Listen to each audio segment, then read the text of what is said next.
Remember, you're officially a slave to the people of the internet.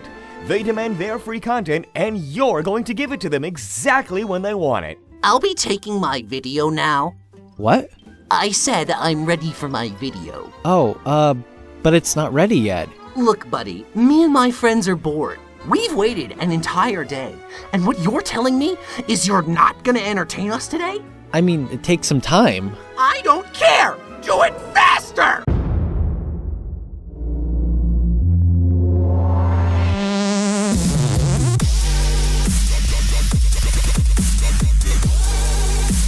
Salut, c'est MrJday et bienvenue dans le 5e épisode de CultureTube.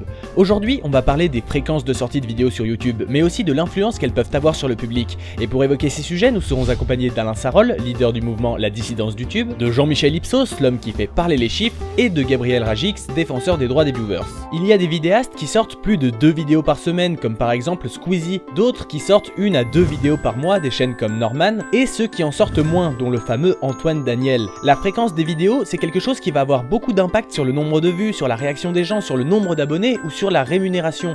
On va laisser un professionnel nous en parler. Alors, on a overworké sur le sujet et on en est arrivé à cette statistique. Plus vous postez de vidéos, plus le nombre de vidéos sur votre chaîne est élevé. Hein, voilà. Au-delà de ça, souvenez-vous de ce dont je vous avais parlé dans l'épisode précédent, ce qu'on pourrait appeler les abonnés fantômes. Ils dépendent du temps qu'il y a entre votre première vidéo et maintenant, mais aussi du temps qui sépare chacune de vos vidéos. D'ailleurs, beaucoup de vidéos qui évoquent YouTube insistent sur un point, le truc le plus important si vous voulez percer sur la toile, c'est la régularité. La régularité, c'est la clé de tout. Si tu veux t'investir dans cette activité et qu'elle te rapporte des fruits quels qu'ils soient, une vidéo par semaine, c'est le Graal. 2, c'est le Nirvana. Et plus tu commences à être un peu chiant. Alors certes il faut une régularité, hein, voilà. Ça je ne le renierai jamais, contrairement à d'autres événements qui se sont passés sur YouTube, hein. Ça je le dis moi-même dans ma vidéo, hein. On pourra remarquer ce que la communauté organisée de YouTube a fait à mon comparse du Lyonnais Mbalambala, hein, mon comparse de toujours. Il n'arrêtait pas de mettre des vidéos qui dérangeaient un petit peu, qui foutaient un peu le bordel, qui foutaient un peu le dawa, hein, comme on dit là-bas, en camerounais je crois, là. Du coup, trop de vidéos tuent la vidéo, elles se phagocytent entre elles, hein, et du coup, chaîne supprimée à chaque fois, donc régularité certes, mais absolument pas de contenu trop qui dérange, hein, voilà. Parce que sinon, ils le sentent, hein. Ils ont des oreilles en pointe, ils le sentent, hein. Et ils le sentent avec le nez, hein, voilà. Qu'est-ce qui détermine la fréquence de sortie? Comment décide-t-on du nombre de vidéos qu'on va sortir tous les mois? Il y a donc les perspectives d'évolution de la chaîne pour que votre compte YouTube soit suffisamment actif, ça on en a déjà parlé, mais il y a aussi le temps qu'il nous faut pour produire une vidéo. Les gens qui ont un travail en dehors de YouTube ont moins de jours de disponibilité pour écrire, tourner, monter et poster du contenu. Et il y a aussi l'inspiration, car pour écrire une vidéo, il faut des idées et certaines personnes ont besoin de plus de temps que d'autres pour trouver des idées qui leur conviennent. Et si la recherche d'idées est longue, la fréquence de sortie diminue. J'ai 3 points communs avec notre président français. J'adore manger des trucs gras, j'ai des rapports sexuels avec Julie Gaillet de manière récurrente et je ne tiens absolument pas mes promesses. Il y a quelques mois, je vous avais dit... Moi, vidéaste des internets, je posterai 3 vidéos par mois. Et en fait, non. Non, parce que même si je peux faire 3 vidéos par mois, cela me forcerait à me dépêcher et à garder des idées que je ne trouve pas suffisamment bonnes. J'essaye de trouver le juste milieu entre quantité et qualité, tout simplement. Alors vous allez me dire, pourquoi ne pas faire que de la qualité? Eh bien, parce que ce qui détermine également les fréquences de sortie, c'est vous, c'est votre avis, c'est ce que vous demandez. Et une partie des spectateurs préfère avoir plus de vidéos plutôt qu'une vidéo très travaillée mais qui va mettre longtemps à arriver. Bah en même temps, faire du qualitatif, du quali, pas le chanteur, hein. C'est surtout Tazen and Nate quoi. Non, ce qu'il faut faire maintenant c'est du quanti, en plus ça ramène bien plus de thunes, donc niveau market, on se met trop bien quoi. Non, attendez, je suis désolé, pour moi c'est juste une question de respect, vous voyez. Je suis un citoyen honnête, je paye ma connexion internet, je suis en droit d'exiger une vidéo par semaine. Non parce que, hein, t'en parles pas ça, hein, c'est youtubeurs qui mettent 10 piges à sortir une vidéo. De toute façon, je l'ai déjà dit, MrJday, c'est cette espèce de petite pute utile du système, voilà, qui s'exonère bien de parler des véritables bails, hein, voilà, comme l'implication de la Bounty Family dans le financement de Tsahal, voilà. Ça, j'en parle dans mes vidéos, voilà. Il y a en effet un cas bien particulier en France. Depuis plusieurs mois, on le croyait décédé et mardi dernier à 15 h, il est revenu avec un nouvel épisode qu'il a mis longtemps à faire. Justement parce que le contenu qu'il veut faire nécessite un nombre important d'idées à trouver parce qu'il... Mais arrête de sucer ce connard, vous voulez savoir la vérité? La semaine dernière, moi je suis allé à la gendarmerie pour engager des procédures pénales contre Antoine Daniel pour non sortie de vidéo. Parce qu'au bout d'un moment, merde, le mec il sort plus de vidéos pour gagner plein d'argent. C'est en effet un raisonnement qu'on retrouve souvent dans les commentaires et c'est particulièrement con.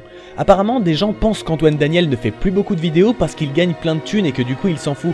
Sauf que sortir aussi peu de vidéos diminue les revenus de manière drastique. Et s'il voulait gagner masse de fric, il pourrait sortir plein de petites vidéos bâclées de 5 minutes toutes les semaines et gagner jusqu'à 10 fois plus que ses revenus actuels. Mais c'est comme son émission le 29, avant c'était tous les 29 du mois et maintenant c'est une fois tous les 29 mois. Et oui, moi aussi je peux faire de l'humour.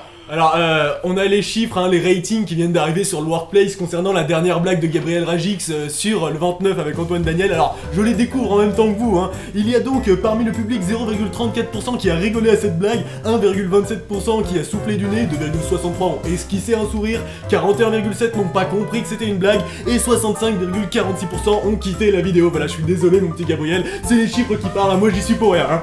Alors, par contre, ça fait pas 100, hein, ouais, c'est une nouvelle technique de ratio pour le market, tout ça. Par contre, ça fait 6 millions de vues. Hein. On a tout vérifié avec des huissiers et tout, 6 millions. Voilà. On est dans une époque où les gens veulent du consommable. Être régulier est devenu la norme pour ceux qui postent le contenu, mais surtout pour ceux qui le regardent. En 2013, une étudiante a réalisé un questionnaire pour son mémoire qui évoquait les vidéos sur internet. Et elle a demandé qu'est-ce qui qualifiait un ou une vidéaste de professionnel sur internet. Et sur les 11 propositions, les 3 réponses les plus sélectionnées par les 324 personnes interrogées étaient la qualité esthétique et rédactionnelle et la stratégie de diffusion, c'est-à-dire des publications régulières. Depuis plusieurs années, les gens ne jugent plus une chaîne uniquement sur le contenu. La fréquence de sortie a aussi son influence sur l'opinion des gens, et réciproquement l'opinion des gens a son influence sur la fréquence de sortie, mais c'est pas forcément une bonne influence, car même si les gens qui gueulent sur Antoine Daniel à ce sujet ne sont pas si nombreux, ils se retrouvent souvent dans les top commentaires, et paradoxalement ça peut créer une démotivation, surtout quand on veut faire du contenu sur internet pour être libre et ne pas être soumis au rythme effréné que demande le travail à la télévision. Sans déconner, vous trouvez que ce genre de commentaire est motivant, vous? Tu respectes plus tes abonnés, la fourchette a doublé, voire triplé. On passe du temps à regarder tes vidéos, sans nous tous t'es rien. Et les gens continuent de le défendre, il y a vraiment des lèche-potes de grande classe. Tu respectes pas les fourchettes que tu t'imposes, arrête YouTube dans ce cas. La prochaine fois il peut dire tout de suite qu'il s'en fout de sa chaîne et il fera des vidéos très rarement. C'est pas bien de mentir. Garde la pêche, reviens et achète-toi un calendrier. Eh bien non, ça c'est typiquement le truc qui peut vous dégoûter de faire ce que vous faites et vous bloquer encore plus au niveau de l'inspiration. Et c'est là que ça devient particulièrement con. À force de gueuler pour avoir plus de vidéos, il y en a de moins en moins. Mais en même temps, il faut bien comprendre que ce n'est pas parce que vous publiez beaucoup de vidéos qu'elles sont de mauvaise qualité. En revanche, notez que tout le monde ne va pas à la même vitesse et que sortir peu de vidéos n'est pas un manque de respect vis-à-vis des abonnés. Et pour conclure, on va laisser la parole à nos invités. Alors moi je voulais faire un petit aparté sur les commentaires YouTube. En général, on voit écrit MDR. Qu'est-ce que ça veut dire? Mort de rire, voilà. Je pense vraiment qu'il y a un projet d'extermination.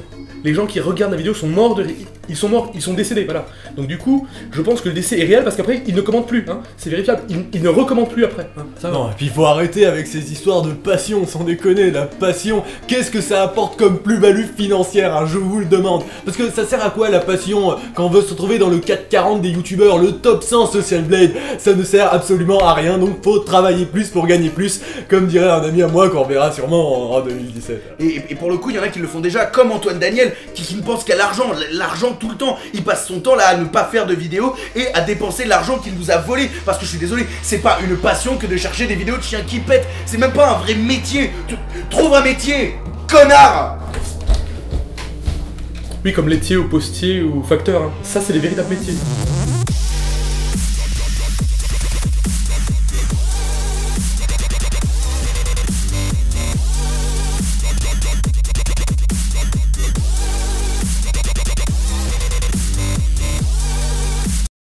Troisième, on y retourne. Donc du coup voilà, je fais un clap hein, parce que c'est comme ça que ça marche hein, chez vous autres.